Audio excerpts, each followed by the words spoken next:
Bonjour. Toujours dans le cadre du module pétrographie sédimentaire et tout ce qui tourne autour de l'altération et l'érosion, on va voir dans cette deuxième partie l'effet de l'altération et de l'érosion sur les modelés du paysage. Alors ici, j'ai imaginé un bloc diagramme dans lequel j'ai une vallée, ici une ville comme échelle, à droite un massif à dominante clastique et sur la gauche un domaine à substratum carbonate. Et on va voir les différents modelés du paysage, encore nommés formes de relief. Et commençons par le massif à dominante clastique.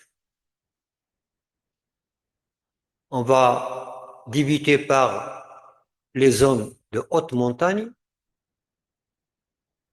C'est le domaine des glaciers. Sur la photo de droite, j'ai ici deux glaciers avec une zone d'accumulation au niveau des cercles glaciaires. Vous avez une vallée glaciaire qui se continue en profondeur. On va imaginer ici le fond de la vallée. Donc ici, une forme en U. Vous avez les produits d'ablation sur les bords des vallées qu'on appelle les moraines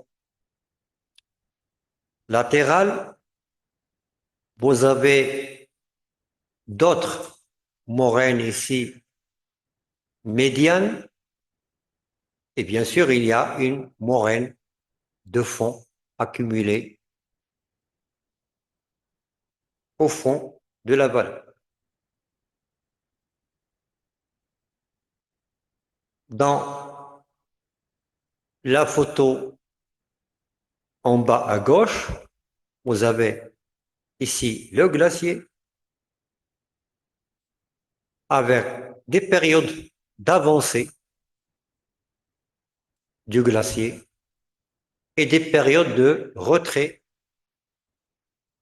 du glacier. À chaque fois qu'il y a un retrait, il y a un front morainique qui se développe.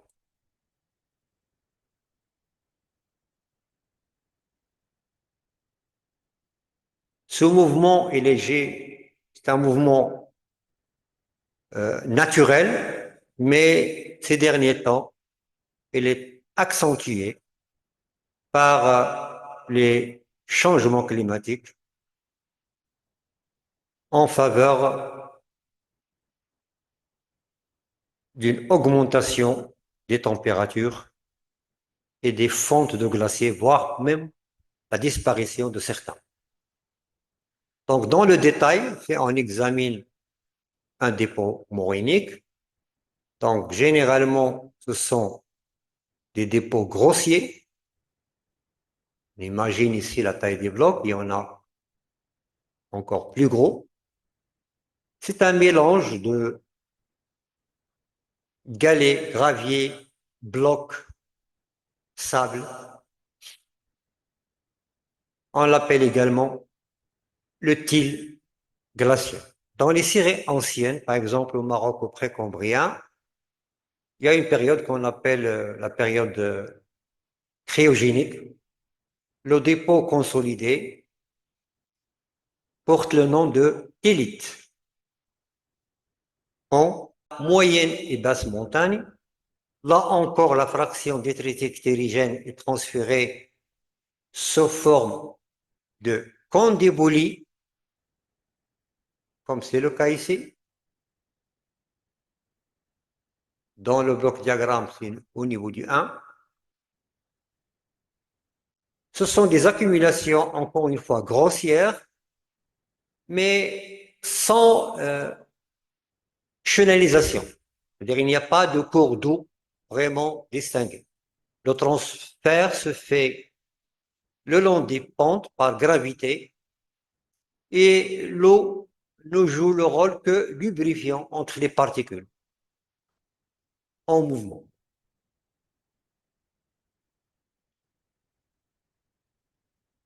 On a également la récurrence de mouvements de terrain qui contribuent à l'enrichissement de la fraction détritique. Les mouvements de terrain sont divers. On peut en citer la chute de pierre ou les glissements relativement importants, comme c'est le cas ici,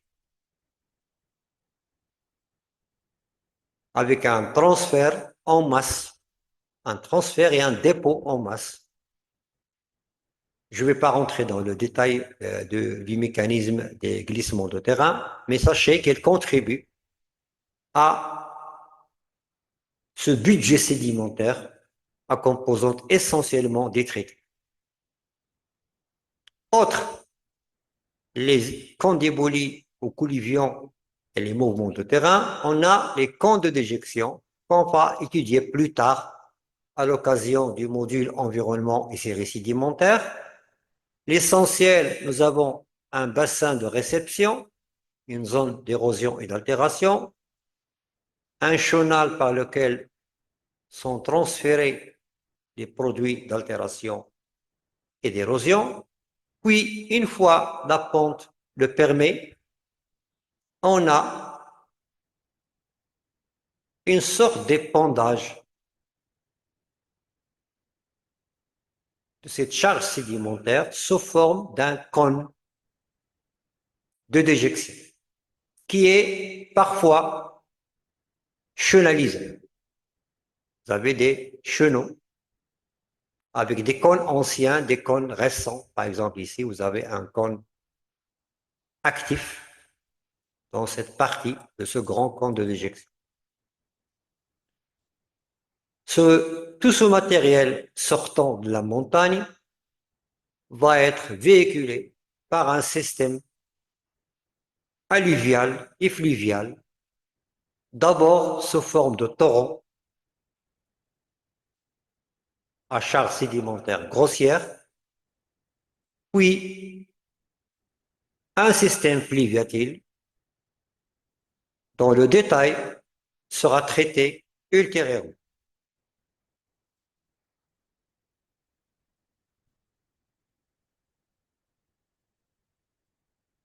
Toujours dans le même cadre, mais cette fois-ci sous un climat relativement désertique, chaud, exemple le Sahara.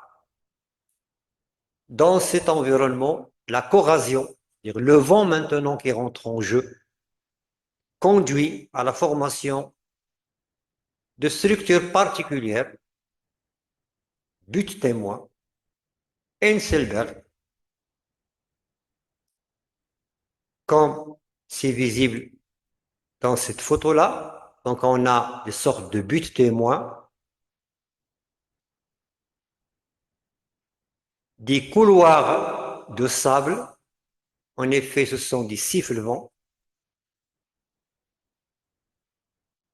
Et ce plateau où les strates sont continues, aujourd'hui, il est déchiqueté en plusieurs Einselberg. Toujours dans cet environnement désertique, on trouve des dunes éoliennes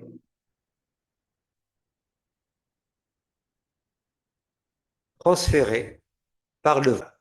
on va voir ce qui se passe sur les massifs carbonatés.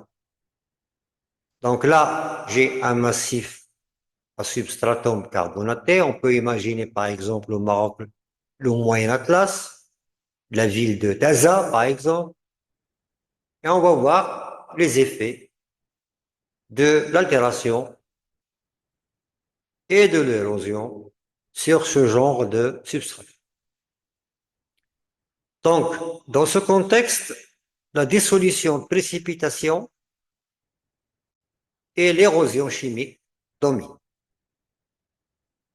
Ça va nous donner un modèle un peu particulier qu'on appelle le modèle karstique.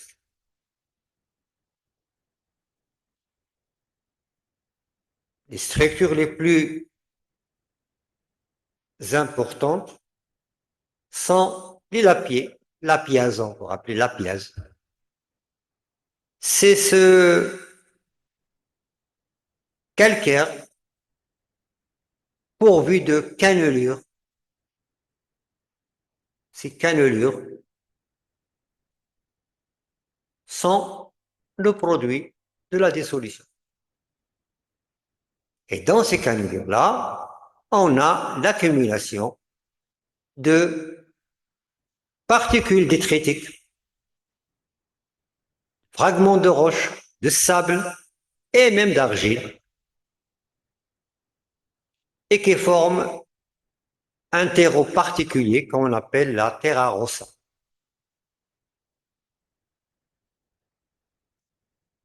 C'est au niveau du 1. Autre type de forme de relief, on a le relief ruiniforme. Donc ce sont des massifs carbonatés, des plateaux calcaires,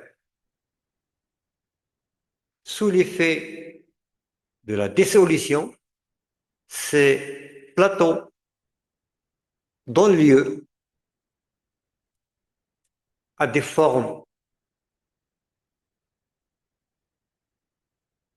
de colonnes, sortes de colonnes résistant à la dissolution, séparées par des niveaux où la dissolution est très poussée.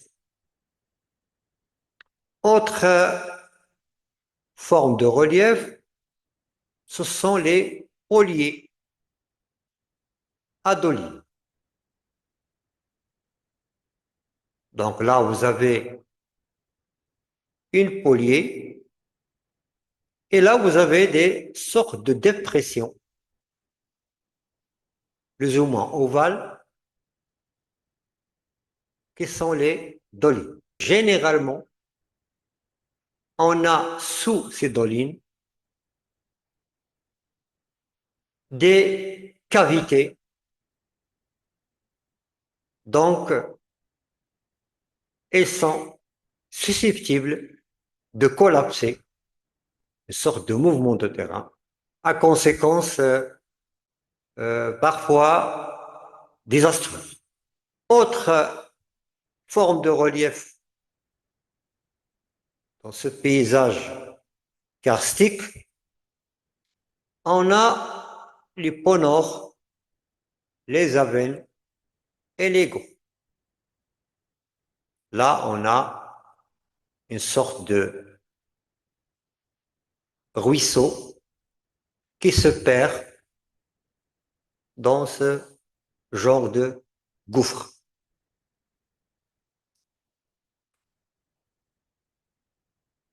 L'ensemble de ces structures que j'ai traitées appartiennent à ce qu'on appelle un épikarste.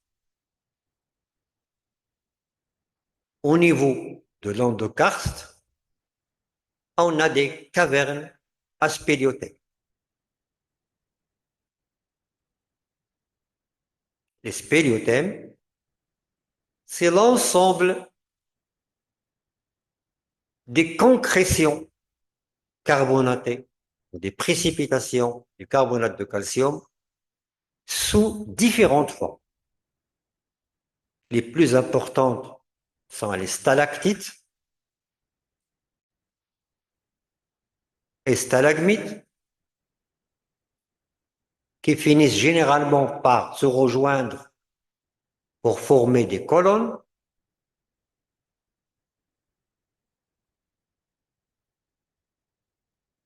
Les autres concrétions carbonatées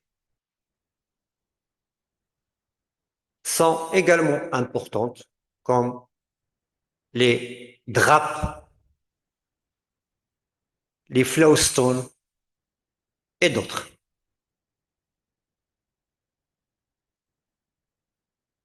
Le système karstique est caractérisé également par des canyons et surtout par des résurgences. C'est-à-dire l'eau accumulée au niveau du massif carbonaté finit par une résurgence, généralement au niveau de la vallée.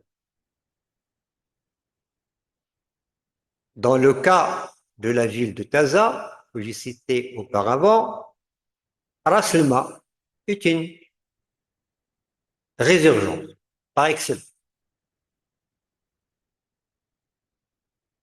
Je crois que je vais m'arrêter à ce niveau d'explication et on se retrouve dans la capsule suivante.